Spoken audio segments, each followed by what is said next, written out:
Et bonsoir à tous les auditeurs et les téléspectateurs, ceux qui sont sur les réseaux sociaux.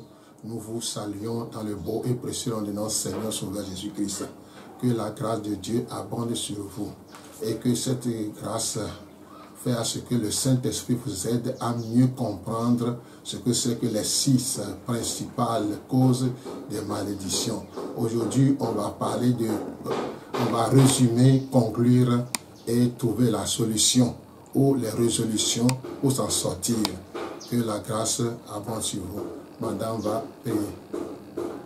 Seigneur, notre Dieu, notre Père, nous te sommes infiniment reconnaissants pour cette grâce que tu nous as faite d'être là de ta part pour éclairer encore ceux qui vont nous écouter et par rapport aux causes des malédictions dont nous sommes en face. Seigneur, tu es Dieu, nous prions que toi tu te révèles à tous ceux qui vont suivre afin qu'ils puissent connaître la racine de ces mots et qu'ils puissent se lever pour sortir. Dispose les cœurs, les pensées et dans la révélation afin que lorsqu'ils vont écouter, qu'ils puissent, Seigneur, comprendre, qu'ils puissent comprendre et se lever pour avoir une solution au nom de Jésus. Amen. Amen. Donc, nous parlons des 6 principales causes de malédiction. On a parlé de 1, 2, 3, 4, 5, 6 déjà. Maintenant, on va résoudre et on va voir comment s'en sortir. Donc, les bénédictions font partie de la foi et de la vie chrétienne. Les bénédictions font aussi partie de la culture du royaume. Beaucoup de gens apprécient, aiment toujours les bénédictions, mais ils ont oublié aussi les malédictions. Les malédictions sont causées par des actes que certaines personnes ont posés. C'est-à-dire, la Bible dit que le salaire du péché, c'est la mort. Quand on parle de mort, on parle de malédiction, on parle de la colère de Dieu, on parle de beaucoup de choses. Les malheurs, les sorts et toutes ces choses nous suivent donc dans la vie. C'est ça que quelqu'un a dit quelque part, que ce que nous avons semé, nous le récolterons. Donc on n'a jamais semé maïs, récolté orange. Donc tout ce que nous avons semé, nous le récolterons toujours. Et quelque part aussi, la Bible dit clairement, ainsi la malédiction sans cause n'a point d'effet. Mais celles qui commettent une cause directe ou indirecte procurent des effets de malédiction graves qui pourront s'étendre sur 4 générations limitées par Dieu. Maintenant que nous allons parcourir tout ça, donc premier point, on a dit que se confier dans l'homme. On va lire Jérémie 17, 5 à 6. Jérémie 17, 5 à 6. Ainsi parle l'Éternel. Maudit soit l'homme qui se confie dans l'homme, qui prend la chair pour son appui, et qui détourne son cœur de l'Éternel. Il est comme un misérable dans le désert, et il ne voit point arriver le bonheur. Il habite les lieux brûlés du désert, une terre salée et sans habitants. Amen. Amen. Dans ce contexte, se confier dans l'homme, c'est faire l'homme une idole ou un autre Dieu que Dieu condamne énergiquement. Dieu condamne l'idolâtrie dans toutes ses formes. Si nous regardons ce que Israël a fait, dans Exode 25, on ne va pas lire, on va lire et on va seulement commenter. Toute personne ou toute autorité qui se confie dans les idoles est frappée automatiquement de malédiction. Pourquoi? Parce que Dieu est un Dieu jaloux qui punit l'iniquité des pères sur les enfants jusqu'à la 3e et la 4e génération de ceux qui me haïssent, mais qui fait miséricorde à ceux qui arrivent à se connaître et qui a avoir une bonne relation avec Dieu. La Bible déclare, toute personne qui se met à genoux ou s'appuie sur quelqu'un, se confie sur cette personne, je le répète, automatiquement entre dans une idolâtrie. Et cette idolâtrie est punie. C'est ça qui est arrivé dans la vie d'Israël. Chaque fois qu'ils se confient dans les idoles, Dieu les frappe d'aveuglement ou de sécheresse ou de famine. Ils traînent des malédictions. Le numéro 2, les faux ministres de Dieu, ceux qui ne sont pas appelés. Ceux qui ne sont pas appelés, les prédestinés sont appelés à être semblables à l'image de son fils, afin que son fils fût le premier entre plusieurs frères. Romains 8, verset 29. Cela veut dire que toute personne que Dieu a appelée, on doit voir l'image de Dieu dans sa vie. Qu'est-ce que c'est que l'image de Dieu? C'est le caractère de Dieu va se former dans sa vie. Le caractère de Dieu se retrouve dans Galates 5, verset 22 à 23. Le fruit de l'esprit, c'est l'amour, la joie, la paix et surtout la maîtrise de soi, ou la tempérance, la douceur, la patience. Tout serviteur de Dieu qui n'arrive pas à se patienter se met facilement en colère. Il y a un point d'interrogation. Dieu ne l'a pas choisi. Ce n'est pas émotion ou émotion négative ou positive, je ne sais pas. Si Dieu t'a appelé, il va te former. Quelqu'un dit quelque part, quand Dieu t'appelle, il va te cribler. Il va enlever tout ce qui t'empêche de travailler correctement avec lui. Dieu va te former. Dieu va te former. Tu seras brisé. Il y aura brisement. Dieu va te briser. Tu vas devenir molle pour que Dieu puisse t'utiliser. Toutes les gens que nous avons trouvés dans la Bible, par exemple Moïse a été brisé. Avant qu'il ne vienne servir Dieu en Égypte, tout ça là, Dieu l'a brisé. Dieu l'a brisé de telle manière qu'un jour il dit qu'il ne peut arriver pas à parler. Mais Dieu qui est Dieu a appelé son frère pour l'aider. Donc il y en a plein à claquer. Par exemple le cas de Pierre. Le jour, il a nié 3 fois. Mais quand il est rempli du Saint-Esprit, c'est lui qui s'est levé pour prêcher. Donc il y a apôtre Paul. C'est sur la route de Damas qu'il a reçu son brisement. Et il est devenu capable, même il ne craint plus la mort, il parle, il dit des choses vraiment fantastiques.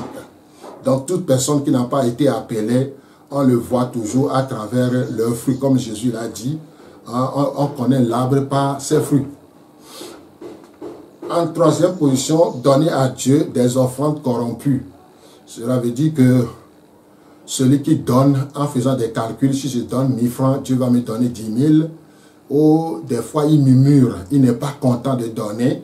Ça, ce sont des offrandes corrompues qui ne donnent rien et qui ne va rien t'amener comme bénédiction. Plutôt, tu traîneras toujours ce qu'on appelle malédiction.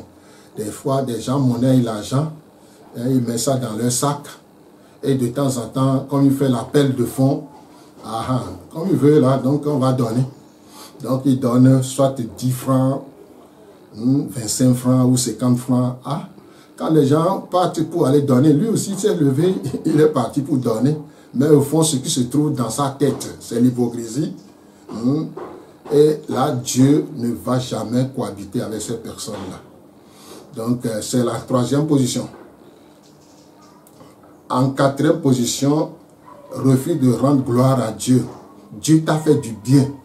Dieu t'a donné la santé. Tu es en forme. Tu es bien portant. Mais tu dis que c'est toi-même. Dieu t'a fait ce que tu es au moins riche. Et tu as quelque chose. Mais au lieu de glorifier Dieu, tu glorifies les instruments qui te servent. Tout ça là, comme quelqu'un l'a dit. Quand une fois vraiment mangé, il dit, bon, il bénit ces choses, c'est-à-dire ce qu'il a moissonné.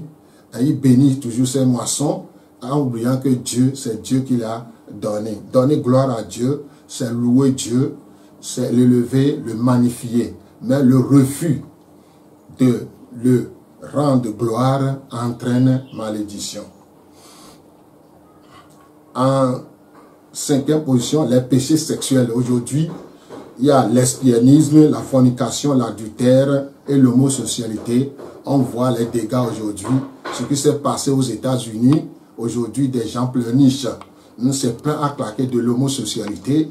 lesbianisme, on parle de l'homosexualité, on parle l'homme avec l'homme, lesbianisme, femme avec femme, adultère, tu es marié, mais tu as un autre bureau ou des bureaux, quelque part, la fornication, tu n'es pas marié, mais tu fais les rapports sociaux. Toute personne qui fait les rapports sociaux en dehors du mariage traîne une malédiction, il est maudit. Et toutes ces choses, on le voit aujourd'hui. Il y a certaines personnes qui se sont mariées, mais ils souffrent. Ils souffrent. Ils souffrent. En sixième position, la désobéissance caractérisée envers les parents. Proverbe 20 dit, si quelqu'un maudit son père et sa mère, sa lampe s'éteindra au milieu des ténèbres. Certains enfants prennent leurs parents comme des copains ou des personnes simples. Votre parent n'est pas votre petit copain. Évitez de lui dire n'importe quoi, de l'insulter, pire, de violenter. La bouche de cet homme ou de cette femme, vos parents, est un canal de bénédiction pour votre vie et peut être une malédiction aussi contre votre vie. Votre bonheur et votre longévité dépendent de vos parents. Donc, si madame a quelque chose à ajouter.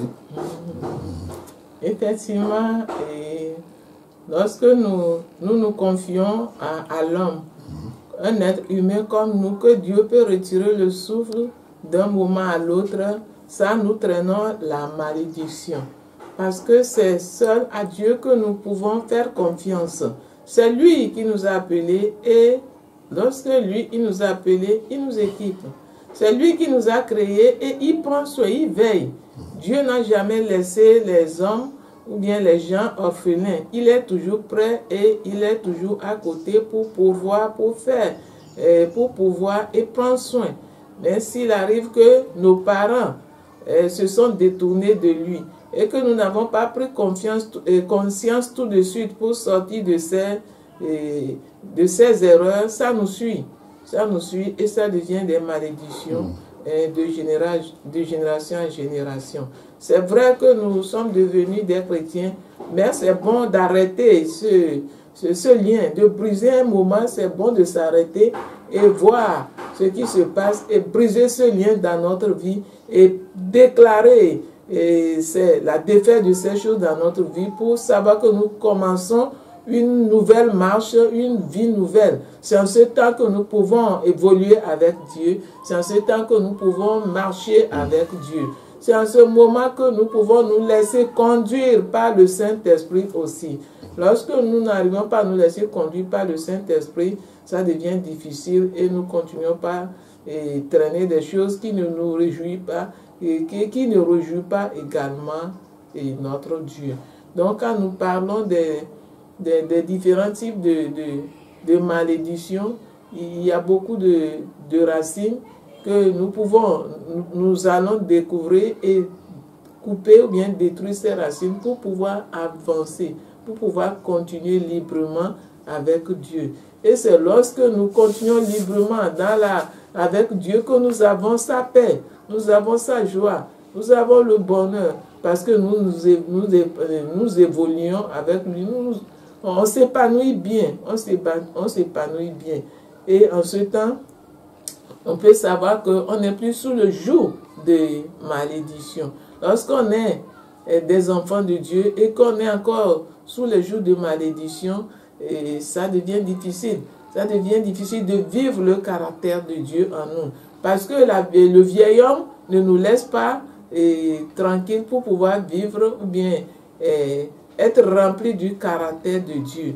Il faut qu'on se sépare du vieil homme, les choses qu'on a reçues, les choses qu'on a vécues, pour pouvoir continuer la marche avec Dieu, pour pouvoir être rempli de son esprit, pour pouvoir voir aussi sa direction et qu'on puisse être différent de la vie que nous avons vécue avant. Ce n'est pas des choses à dire, mais c'est des vécus, c'est des choses qu'on doit vivre du jour au lendemain.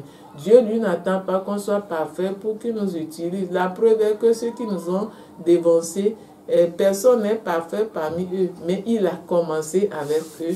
Le fait qu'ils sont conscients, oui, qu'ils sont conscients que leur vie d'avant ne peut pas servir Dieu, ils se sont laissés. Au fur et à mesure, apôtre Paul, au fur et à mesure qu'il évolue avec Dieu, Dieu aussi continue par corriger son caractère, restaurer son caractère, jusqu'à ce qu'il tend toujours de perfection, et il tend toujours de perfection en perfection. Il a dit qu'il marche vers la perfection. C'est ainsi que nous sommes tous appelés à marcher vers la perfection. Mais nous devons savoir d'abord notre point de départ, connaître notre point de départ pour pouvoir marcher vers la perfection, pour pouvoir marcher dans la volonté de Dieu, pour pouvoir accepter et être conduit par le Saint-Esprit. Nous-mêmes, en tant qu'hommes charnels, ne pouvons pas faire quelque chose qui va plaire aux autres, ou bien qui va aider, ou bien qui va amener la bénédiction, ni pour nous, ni pour les autres. Alors que Dieu nous a appelés à rentrer dans sa bénédiction, Dieu nous a appelés à tendre toujours vers la perfection. Donc, c'est une grâce pour nous d'écouter ces choses et pour pouvoir les corriger, pour pouvoir les changer, pour pouvoir se laisser transformer. On ne peut pas le faire nous-mêmes, mais c'est Dieu qui nous transforme, bien sûr, mais nous devons avoir cette bonne volonté. Et nous devons aussi avoir la bonne volonté et nous devons aussi accepter, nous laisser transformer par Dieu et être remplis par le caractère de Dieu, être remplis par l'amour de Dieu. Et en cela, nous pouvons être des bénédictions. Nous pouvons quitter la malédiction pour arriver à la bénédiction. Quitter les ténèbres pour en arriver à la lumière. Et nous pouvons progresser avec Dieu, évoluer avec Dieu, croître avec Dieu, alors que nous avons pris conscience de notre mauvais point de départ. Merci. Donc, en conclusion, les malédictions sont réelles. Elles ne sont pas une invention humaine. Ce n'est pas quelqu'un qui s'est levé pour inventer qu'il y a malédiction. Les malédictions sont créées par soit nous-mêmes ou soit à travers une autorité familiale qui s'est rebellée contre Dieu. Tout ce que nous venons de citer, c'est quelque chose de rébellion. Se confier dans l'homme, c'est une rébellion. Ne pas rendre gloire à Dieu, c'est la rébellion.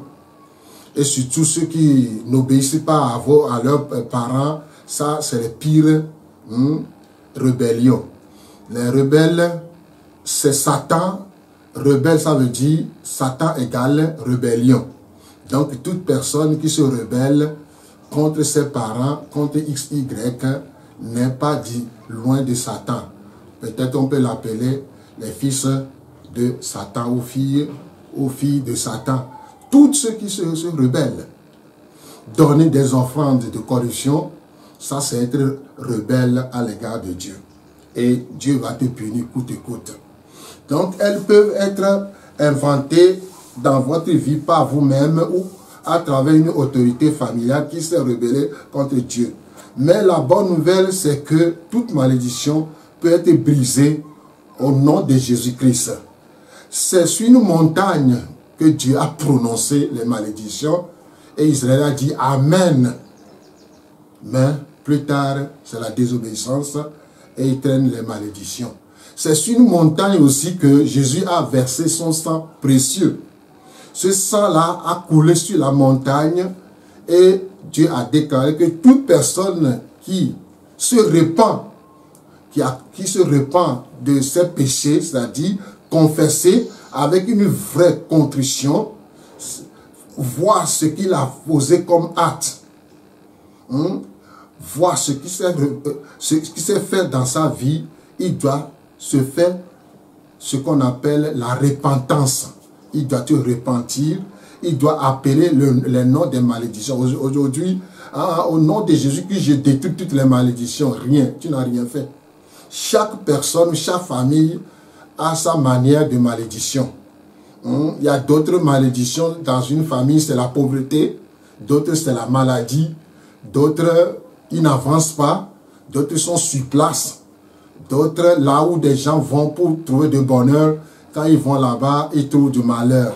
Comme quelqu'un a chanté, il en avait que il y a Yafuta, il y a pas Fifoutou. Et à Meketon, il dit,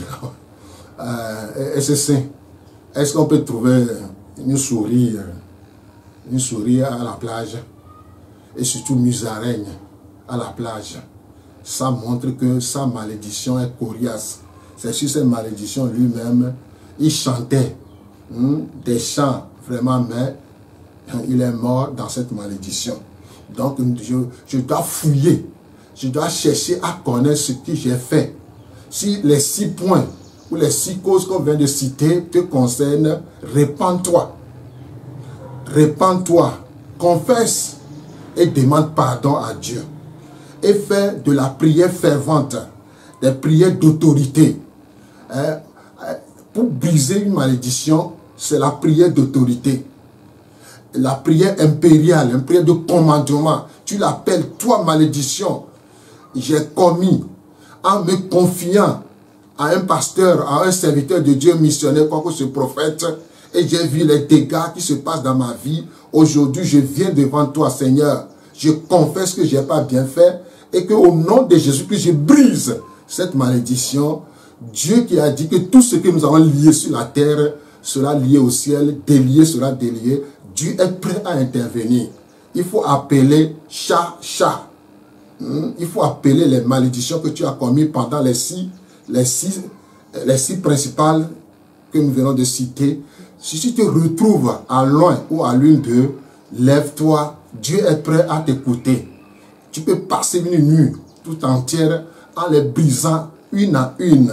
Et je sais que au nom de Jésus-Christ, le sang de Jésus-Christ qui a coulé à la montagne de ce jour-là, que la Bible a dit que tout est accompli.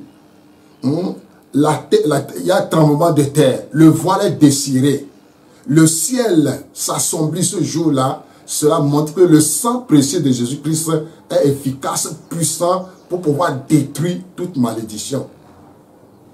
Toute malédiction, le sang de Jésus est capable, le nom de Jésus-Christ est capable, mais à condition que tu te répands. Se repentir, c'est confesser et demander pardon à Dieu. Se repentir, c'est confesser et demander pardon à Dieu, comme 1 Jean 1, verset 9 l'a dit. Si nous confessons nos péchés, Dieu est juste et fidèle pour nous pardonner, pour nous purifier de toute iniquité. Il a dit dans Ésaïe chapitre 1, verset 18, « Venez et plaidons. Si tes péchés sont noirs, ils deviendront blancs comme la neige, rouges, ils deviendraient comme la laine. » Dieu dit, venez et plaidez. Tes péchés, qu'est-ce qui a amené malédiction? C'est les péchés. Je confesse les péchés et je brise, ou soit je me suis attaché à une idole et je suis idolâtre, donc tu appelles le nom et tu détruis cette alliance ainsi que cette malédiction. Et je sais que Dieu, il est prêt à dire quoi? Demandez, on vous donnera, cherchez, vous trouverez, frappez et on vous ouvrira. Dieu est prêt à intervenir. Dieu, il est prêt à intervenir. Il le fera, mais à condition que tu sois sincère. Tu sois sincère. Il n'y a pas d'amusement. Quand on parle de malédiction, il n'y a pas d'amusement. Nous devons être sincères. Nous devons décider de l'intérieur pour en finir, parce que c'est moi qui souffre. C'est toi qui souffres. Tu vois les gens sur la route, ils sont bien portants, cadrés, tout ça là. Mais toi, là où tu vas, c'est toujours zéro. Dans la maison, zéro. Quand je fouille la famille, c'est les mêmes têtes, c'est les mêmes problèmes. Donc, il y a quelque chose qui ne cloche pas. La solution, c'est Jésus-Christ. La solution, c'est le sang de Jésus-Christ.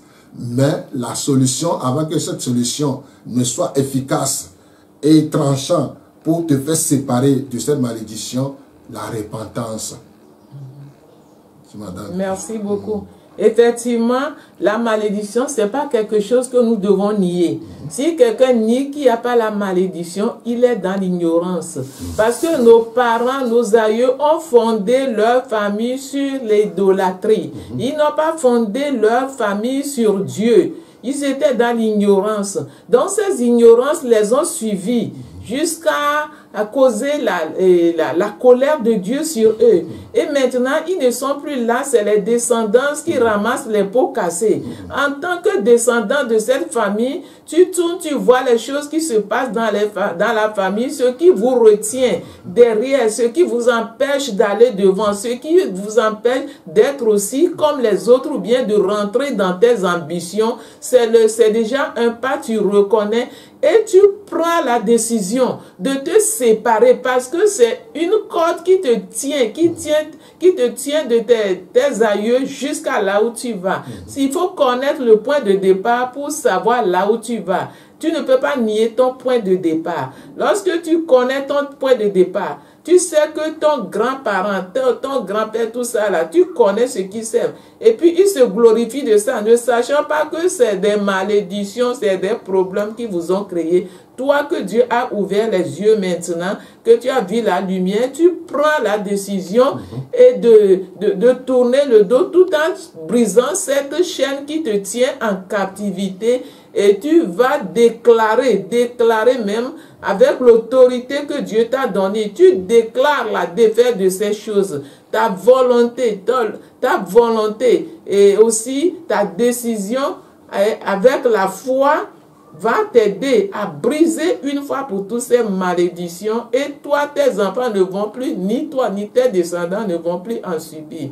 Mais si tu ne prends pas conscience, tu penses que tu es venu à l'église et puis c'est fini, tu te trompes parce que tu vas voir que même si ça va un peu mieux chez toi et tu vas voir dans tes enfants, dans tes descendants, tu vas voir tu seras surpris. Donc c'est très important de reconnaître notre origine, savoir sur quoi nos parents, nos grands aïeux ont fondé la famille et voir les conséquences pour pouvoir mettre fin une fois pour toutes. Dieu nous a donné l'autorité et il attend notre volonté, il attend notre décision et nous pouvons remporter cette victoire. Nous pouvons briser ces liens, nous pouvons détruire ces chaînes et nous serons libres parce que la Bible dit que si nous sommes affranchis, nous serons réellement libres. Nous allons nous laisser affranchir par la parole, par la vérité pour être libres. Nous allons nous laisser que le Saint-Esprit nous aide à sortir de ces chaînes, de ces malédictions, une fois pour toutes, et pour nous et pour nos descendants. C'est en ce temps qu'il y a la bénédiction, et la bénédiction est entière. Donc, que Dieu nous aide vraiment à comprendre ce message, à voir ça comme une révélation pour pouvoir travailler cela. Merci beaucoup. Donc, voilà la solution. La solution, il n'y a pas question d'utiliser de l'eau, d'huile d'onction ou quoi que ce soit. Le sel, non, on n'a pas besoin de ça. Seul le nom de Jésus-Christ, seul le sang précieux de Jésus-Christ a coulé à la croix de Golgotha. La terre a tremblé, le voile a déchiré. Le jour-là, beaucoup de gens ont vu la grandeur de Dieu, même les soldats se sont étonnés. Ça montre que ce sang est précieux. Ce sang-là, Satan ne peut pas tenir devant ce sang, ainsi que les malédictions, ainsi que les alliances, les autels, tout ça là, qui nous amènent ou qui nous apportent, qui nous causent des malédictions. Jésus est venu pour libérer les captifs.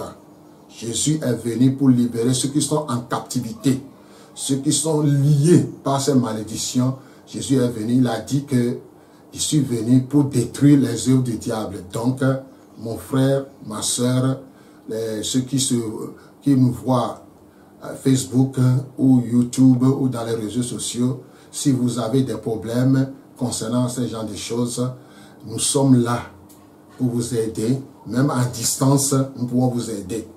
Même à distance, il y a aujourd'hui WhatsApp, Skype, il y a des réseaux sociaux un peu partout aujourd'hui que nous pouvons utiliser pour pouvoir travailler avec les gens. Comme je le fais souvent, il y a certaines personnes qui sont en Europe, aux États-Unis, en Afrique ici, qui ne peuvent pas revenir au Togo. C'est pas Skype et WhatsApp, on les aide. Donc toi aussi, qui m'entends, qui me vois là, si tu as ces genres de problèmes, sache que la solution, c'est Jésus-Christ. Donc, nos numéros seront affichés sur l'écran. Vous pouvez donc écoutez, pour WhatsApp, les deux numéros là, vous pouvez donc à plus 228 70 41 09 27. plus 228 70 41 09 27. Pour Move, plus 228 99 48 35 45 99 48 35 45. Skype, Komlan.aoudia en minuscule. Komlan.aoudia en minuscule, et vous êtes les bienvenus. Donc voilà nos numéros. Si vous voulez qu'on vous aide, nous sommes là. Nous avons reçu ces formations et nous sommes missionnaires. Nous sommes été formés en jeunesse en mission. Donc ce que nous avons reçu en jeunesse en mission, c'est ça que nous voulons vous donner. Ça nous a aidé. On est aussi équilibré. Donc nous pouvons aussi vous aider à être équilibré. Merci beaucoup. Si vous voulez non seulement avoir d'aide, mais vous voulez avoir plus d'éclaircissement, vous êtes aussi les bienvenus. Merci beaucoup. Et nous saisissons l'occasion pour vous souhaiter nos vœux de l'année, vœux de santé, longévité, paix, joie, bonheur. Et nous vous souhaitons vraiment la présence de Dieu dans chacune de vos vies, dans vos maisons, dans vos familles, dans vos ministères, dans vos services, dans vos activités. Que la présence de Dieu vous inonde. Alors que la présence de Dieu fait la différence. Donc que la présence de Dieu vous couvre. Et que la paix soit là en abondance. La joie de Dieu, la joie de Dieu. C'est Dieu qui donne ces choses. Alors, nous vous souhaitons la paix, la joie, le bonheur. Et aussi la santé. Alors que la présence de Dieu est là, il déverse toutes ces bénédictions par surcroît sur vous. Merci. Bon, faut prier. Notre Dieu, notre Père, nous te sommes infiniment reconnaissants d'avoir été avec nous jusqu'à ce jour. Tu as permis que nous avons parlé de ta part. Et nous savons que tu es là pour continuer, pour accompagner ces messages, accompagner ces enseignements, se révéler à tes enfants pour en savoir davantage et comprendre mieux, papa, de cet enseignement. Nous te remercions de ce que tu es là toujours pour nous soutenir, pour nous encourager. Tu es là également pour les éclairer. Adorable Père, merci pour ta présence. Merci pour ta puissance qui accompagne ces enseignements jusqu'à produire des fruits dans la vie des uns des autres. Merci pour les cœurs disponibles. Reçois toute la gloire, la louange au nom de Jésus. Amen. Amen.